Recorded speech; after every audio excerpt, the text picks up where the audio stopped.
हमारे साथ स्टूडियो में अब हमारे साथ निकुंज डालमिया भी बने हुए हैं, उनसे भी समझते हैं कि वो अब इस वक्त मार्केट्स पर क्या रीडिंग रख रहे हैं। Morning Nikunj, good to have you back. Markets last week भी हमने 2 दिन देखे, दोनों Indian markets looks like a range bound. At the same time global scenarios जो है, चाहे आप यूएस जॉब डेटा आया हो, हालांकि एनुअल इंक्रीज जो है वो स्लोएस्ट ज़रूर है लेकिन बढ़ के तो आ रहा है। क्या इंडियन मार्केट्स की ये तेज़ी जो पिछले हफ्ते से हमें दिखनी शुरू हो गई है, क्या वो अब जारी रहेगी? कौन से बड़े सेक्टर्स आप बेट करेंगे? क्योंकि अच्छे बिजनेस अपडेट्स भी आ रहे हैं, ऑटो पैक में इतने अच्छे अपडेट्स आ रहे हैं। शायद 8-10 दिन पहले हमने बात करी थी कि मार्केट में अब खरीदारी का समय आ गया है। और खरीदारी का जो समय था वो मुझे लगता है भी ख़त्म नहीं हुआ है। 3 कारण थे इंडिया जिसकी वजह से अंडर परफॉर्म कर रहा है। Number 1, valuation. आप महंगे थे, आप महंगे मार्केट थे, तो आप उसकी वजह से अंडर परफॉर्म कर रहे थे। मुझे लगता है कि वैल्यूएशंस करेक्शन और टाइम वाइज कंसोलिडेशन के बाद अब वैल्यूएशंस महंगे नहीं हैं। सेकंड था inflation. Reserve bank of India ने जी आकर के एक प्रकार की स्टैंप लगा दी है कि उनको लगता है कि इन्फ्लेशन पीक आउट हो चुकी है, अदरवाइज थर्सडे की क्रेडिट पॉलिसी में रेट पक्का वो बढ़ा देते। इससे बड़ा एंडोर्समेंट मुझे नहीं लगता हमें और समझना चाहिए। हम एंडलेस आर्ग्यूमेंट कर सकते हैं कि क्रूड का इम्पैक्ट क्या आएगा, मगर रिजर्व बैंक ऑफ इंडिया ने क्रूड का अजम्पशन है वह भी आपको बता दिया है, तो क्रूड भी कंफर्टेबल जोन के अंदर है। तीसरा था फ्लोज इस समय इतने खराब नहीं है। पिछले साल एफआई फ्लोज काफ़ी ख़राब थे, beginning of the year FI flows काफ़ी ख़राब थे, मगर फ्लोज अब ठीक ठाक हो गए हैं। कम से कम बड़ी बिकवाली देखने को नहीं मिल रही है। तो जो 3 फैक्टर्स जिसकी वजह से अब इंडिया अंडर परफॉर्म कर रहा था, मुझे लगता है फैक्टर्स इस समय एड्रेस हो रहे हैं। क्योंकि हफ्ता एक ट्रंकेटेड वीक है मगर एक महत्वपूर्ण वीक है, स्पेशली बिकॉज बड़ी कंपनीज के नतीजे आने वाले हैं। तो मुझे लगता है कि यह वीक भी निफ्टी ज़्यादा डोमिनेट करेगा, खास करके आईटी कंपनीज।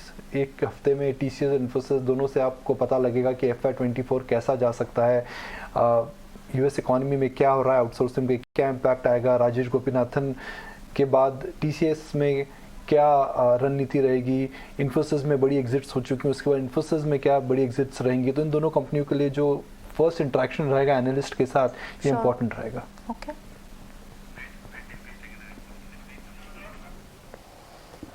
ठीक है निकुंज सर, गुड मॉर्निंग। एक पॉइंट मेरे को और आपसे समझना था, ये जो आरबीआई का फैसला आया है, अब आरबीआई ने ये तो कहा है कि ठीक है हम इंटरेस्ट रेट को पोस्ट कर रहे हैं, बट ये भी कहा है कि हमारा भी काम पूरा नहीं हुआ, हम कभी भी कोई भी फैसला ले सकते हैं। सर इसको मार्केट कैसे रीड करेगा? इससे डरना चाहिए कि इसको एंजॉय करना चाहिए? देखिए, फैसला लेने जब रिजर्व बैंक ऑफ इंडिया कोई भी फैसला ले लेगा तो उसका डेटा या उसकी धारणा या फिर बेसिस क्या होगा। सेंट्रल बैंकर्स हमेशा डेटा डिपेंडेंट रहते हैं, वह अंधेरे में तीर नहीं चलाते हैं, वह उजाले को देख करके फिर वह आगे की रणनीति बनाते हैं। तो ऐसा डेटा क्या हो सकता है? यूएस मैक्रो डेटा या फिर कमोडिटी डेटा। देखिए डिम्पी, 2 प्रकार की इन्फ्लेशन होती है। एक होती है ग्लोबल इन्फ्लेशन जो हमारे हाथ में नहीं है, सेकंड होती है लोकल इन्फ्लेशन। लोकल इन्फ्लेशन के लिए कई फैक्टर्स होते हैं, फिजिकल डेफिसिट होता है, ट्विन डेफिसिट होता है, अर्निंग्स होती हैं, आपके लोकल फैक्टर्स होते हैं। मुझे लगता है कि जो लोकल फैक्टर्स हैं इस समय इतने ख़राब नहीं लग रहे हैं। जो ग्लोबल फैक्टर्स हैं वो हमारे हाथ में नहीं है। अगर लोकल फैक्टर्स ठीक हैं और ग्लोबल फैक्टर्स ख़राब होते हैं तो रिजर्व बैंक ऑफ इंडिया हो सकता है कि अपना रुख बदले। मगर अभी जो ग्लोबल फैक्टर्स हमें लग रहे हैं, जो देख रहे हैं, जो समझ में आ रहे हैं, वह समझ में यही आ रहा है कि इस समय ग्लोबल ग्रोथ में धीमापन आ रहा है, डिमांड कम हो रही है, और जब ऐसा होता है तो इन्फ्लेशन हमेशा नीचे आती है। हमने देखा थर्सडे को मार्केट में एक प्रकार का उछाल आया था जब रिजर्व बैंक ऑफ इंडिया ने सबको सरप्राइज करा, एक पॉज बटन ब्याज दर नहीं बढ़ा करके। तो पहला मूव मेरे हिसाब से बैंक्स में आ चुका है, खास करके होलसेल फेसिंग बैंक्स। अब जो सेकंड मूव है मुझे लगता है कि एनबीएफसीज में आएगा, खास करके होलसेल फेसिंग एनबीएफसीज, बिकॉज अगर ब्याज दर रुक जाती हैं तो एनबीएफसीज हमेशा आउट परफॉर्म करती हैं।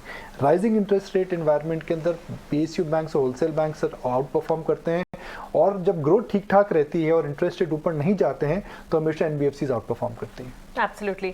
निकुंज, गुड मॉर्निंग। मारुति और टाटा मोटर्स पर आपका नजरिया क्या है? क्योंकि दोनों से जुड़ी खबरें आ रही है। मारुति का ये कहना है कि एसयूवी सेगमेंट में 25% मार्केट शेयर का लक्ष्य बनाकर चल रहे हैं। टाटा मोटर्स की जेएलआर बिक्री 30% की बढ़ा, तो ब्रोकरेजेस भी पॉजिटिव नजर आए। दोनों को कैसे कंपेयर किया जाए? नहीं, अब जेएलआर को लेकर के सब ब्रोकरेजेस कन्विंस हो रही हैं कि जेएलआर जो एक प्रकार का बड़ा व्हील था टाटा मोटर्स के लिए, जो उल्टी दिशा में चल रहा था, वो शायद अब सही दिशा में चलेगा। 70% जो बिजनेस आता है टाटा मोटर्स का वो वो JLR के थ्रू आता है।